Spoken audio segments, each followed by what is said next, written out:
Now that we have learned how to move, copy, and fill data, and how to format cells and data, next we will take a look at the basics of formulas, including some basic calculations, selecting ranges in formulas, and how to copy formulas. A typical formula is made of several key components. The equals sign starts the formula off and lets Excel know you are creating a formula in this cell. The next part is the function, which performs the calculation. For example, the sum function adds up the values in referenced cells or cell ranges. Then comes the reference, which is the cell or range of cells you want to include in your calculation, and these need to be enclosed in parentheses. You also have operators, which specify what type of calculation to perform. Common arithmetic operators include addition, subtraction, multiplication, and division, and these are represented by symbols: the plus symbol for addition, the minus symbol for subtraction, the asterisk for multiplication, and the forward slash for division. There are other types of operators too, namely comparison, text concatenation, and reference. You may also use constants in your formulas, which, as the name suggests, are numbers or values which you can enter directly into a formula, and which don't change. This might be a whole number, such as 5, it might be a percentage, such as 10%, or it might even be a date. So a typical formula might be equals sign, sum, open parenthesis, B5, asterisk, 20, close parenthesis, which would take the value in cell B5 and multiply it by 20.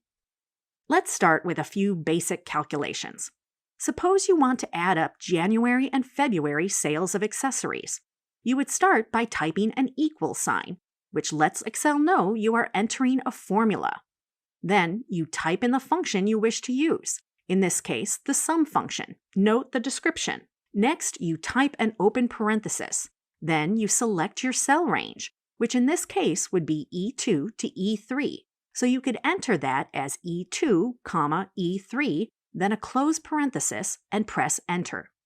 And if you wanted to add March sales as well, then you would have to extend the cell range to include E4. So you could type E2, E3, E4 as your range, and it will work. Remember, to edit a cell, you select the cell and either edit it directly in the formula bar or press F2 or double-click the cell. However, it's very cumbersome and not very flexible to do it this way, because if you wanted to add up the entire column, then you'd have to type every cell reference, one after the other.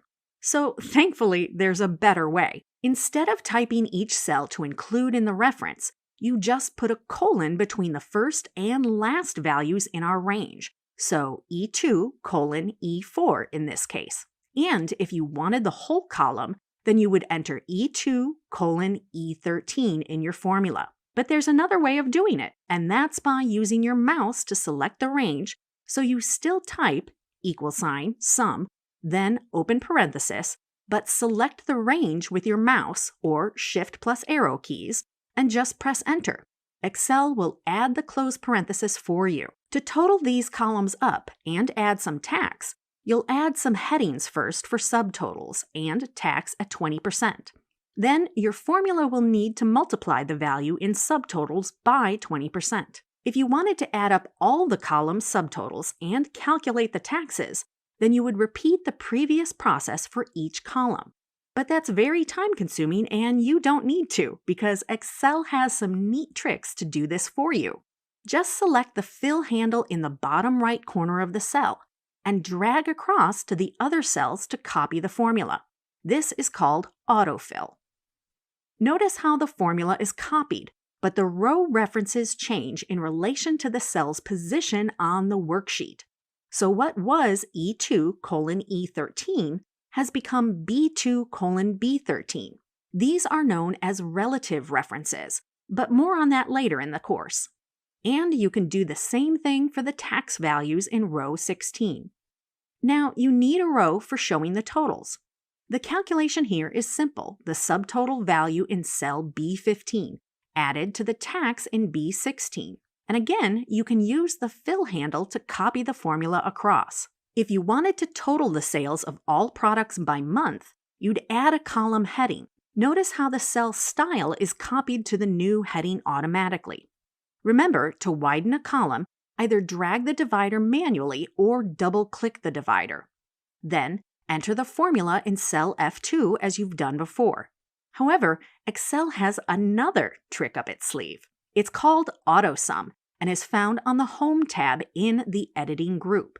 This is a great little shortcut for some simple common functions like sum, average, count, max, and min, but you can choose other functions too. You want sum for this particular calculation. Notice that it also has a keyboard shortcut of Alt plus equals, and then press Enter and it's done. Now you can use the fill handle to copy down the remaining values. But hold on, there is one more Excel trick to show, and it's a good one. Suppose your column of data was very long.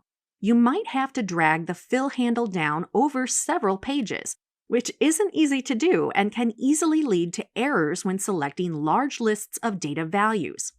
Rather than needing to drag down to the rest of the column, you can just double-click the fill handle and it will automatically copy the formula to all the remaining cells in that column. This one is a real time saver. Finally, let's format all these values to use the US dollar currency format. In this video, we learned about the basics of formulas, how to perform simple calculations, how to select ranges in formulas, and how to copy formulas.